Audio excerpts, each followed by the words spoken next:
ఈరోజు షర్మిల గారు తన కొడుకు పెళ్లికి మీరు తప్పకుండా రావాలంటూ చంద్రబాబు నాయుడు గారికి ఇన్విటేషన్ ఇవ్వడం జరిగింది. అయితే ఈ సందర్భంగా ఆవిడ స్పెషల్గా ఎప్పుడూ లేని విధంగా ఎల్లో కలర్ శారీ కట్టుకుని ఆవిడ వెళ్ళి ఇన్విటేషన్ ఇవ్వడం కొంచెం జగన్మోహన్ రెడ్డి గారికి మండే విధంగా ఉందని ఈరోజు ఆరోపణలు వస్తున్నాయి. ఏదేమైనప్పటికీ ఇవన్నీ రాజకీయ కోణాల్లో మీరు ఎవరో చూడొద్దు.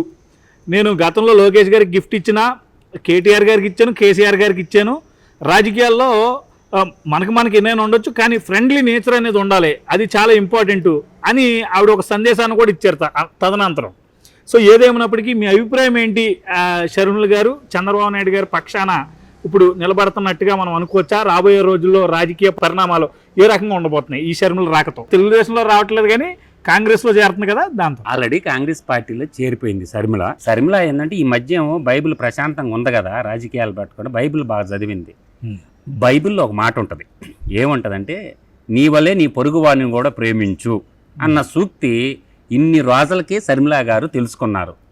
ఆ బైబిల్లో ఉండేటటువంటి ఆ ఒక్క మంచి మాటని షర్మిల గారు నేర్చుకున్నారు. సంతోషం, ఇలాగే ఉంటే కలకాలము ఉండాలా.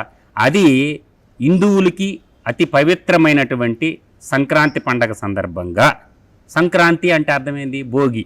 భోగి అంటే దరిద్రాలని దాంట్లో భోగి మంటలు తగలబెట్టి ఆ నీళ్లు కాగబెట్టుకొని నెత్తిని పోసుకుంటారు. ఇన్ని రోజులకి పరిశుద్ధ గ్రంథం చదివి జ్ఞానోదయం అయింది షర్మిలకి.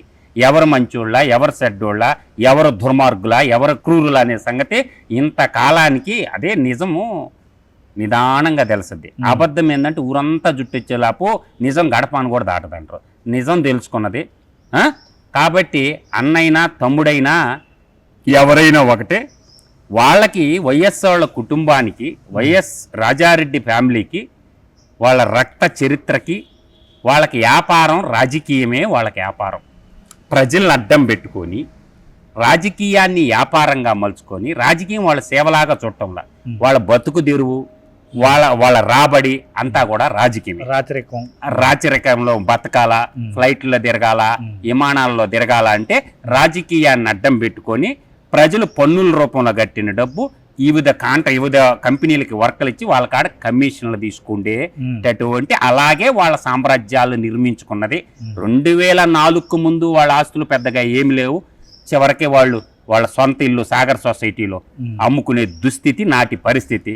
తండ్రి ముఖ్యమంత్రి అవగానే సిమెంట్ ఫ్యాక్టరీలు వచ్చేసినాయి, ప్రింట్ మీడియా వచ్చింది, ఎలక్ట్రానిక్ మీడియా వచ్చింది, మా పవర్ ప్లాంట్లు వచ్చినాయి, వేల కోట్లు హెలికాప్టర్లు వచ్చినాయి, అన్నీ వచ్చేసినాయి.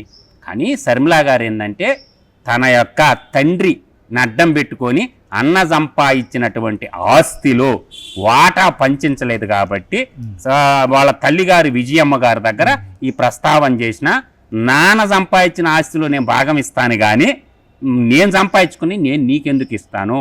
ఆహా, నువ్వు అట్టుంటావా?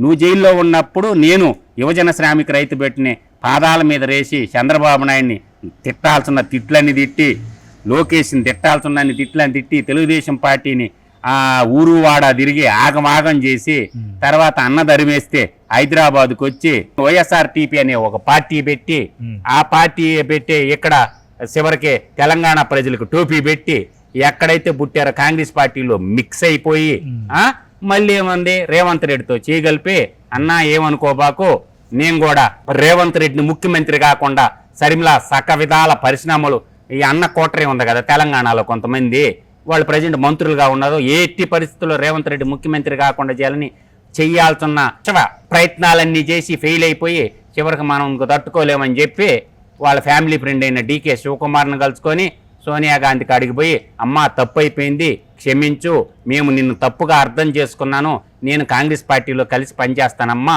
మా అన్న నన్ను మోసం చేసిండు, చెప్పుడు మాటలు ఇన్ని చెడిపోయినాను, కాబట్టి నేను ఇప్పుడు బైబిల్లో చూసుకున్న వాక్యం కాబట్టి నేను క్యాథలిక్ క్రిస్టియను, నువ్వు క్యాథలిక్ క్రిస్టియను, మన ఇద్దరం ఒకటిగా ఉందో, మా అన్న మీద నేను యుద్ధం చేస్తాను, కాబట్టి మనం ఒకటే అని చెప్పేసి కాంగ్రెస్ పార్టీలో బేసజాలకు పోకుండా వాళ్ళు ఏ పదవి ఇస్తారో కూడా తెలియకుండా ఆమె అయిపోయింది. మొన్న రేవంత్ రెడ్డి గారు చెప్పాడు, ఆర్కే ఇంటర్వ్యూలో చెప్పినాడు, కాంగ్రెస్ అధ్యక్షురాలు కాబోతుంది, నేను కూడా షర్మిలకి సహకరిస్తాను. అంటే ఎంత పెద్ద గొప్ప మనసు రేవంత్ రెడ్డిది. ఏంది, తనకు అన్యాయం చేసిన వ్యక్తులను కూడా దగ్గరికి చేర్చుకొని, నీ అన్న నిన్ను వదిలేసిన అన్నలాగా నేను కాపాడతా, నేను నీకు అండుంటాను, నిన్ను చేయబట్టుకొని నేను నడిపిస్తాను, నా అవసరం ఎప్పుడొచ్చినా నా ఇంటి తలుపులు నీకు తెరిసే ఉంటే చెల్లెమ్మ నా ఇంటికి రా, భోంచేసిపో, మన ఇద్దరం కాంగ్రెస్ పార్టీ కోసం పనిచేద్దామని చెప్పి సహృద ఉదయంతో మంచి హృదయంతో రేవంత్ రెడ్డి గారిని జనరల్ ఎలక్షన్ ముందు వైసీపీ సోషల్ మీడియా అయితే అనరాని మాటలు, కేటీఆర్ని పైకెత్తుతా అనరాని మాటలు తిట్టింది, భయంకరమైన మాటలు తిట్టింది.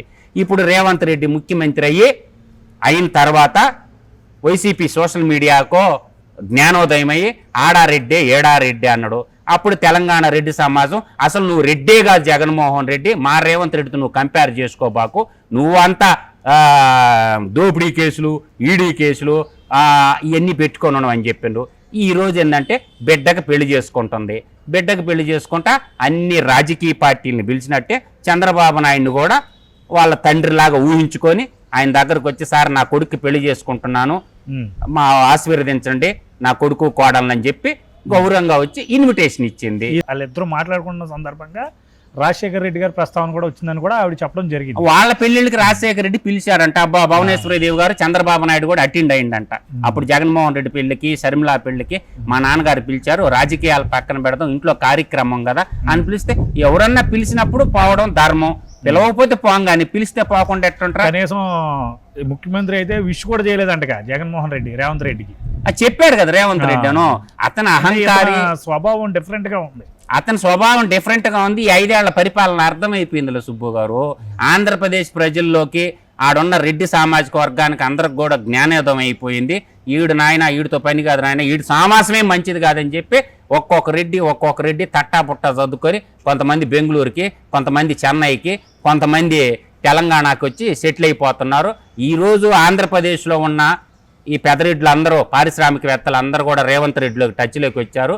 రేపు జనరల్ ఎలక్షన్లో జగన్మోహన్ రెడ్డికి దబిడి దిబిడే ఇంకా. కాబట్టి జగన్మోహన్ రెడ్డి సినిమా రాజకీయ ప్రస్థానం ఈ నూతన సంక్రాంతితో మొదలవుతుంది. జనరల్ ఎలక్షన్ 24లో ఎప్పుడు జరిగినా అతను భూస్థాపితం అయిపోద్ది యువజన శ్రామిక రైతు పార్టీ.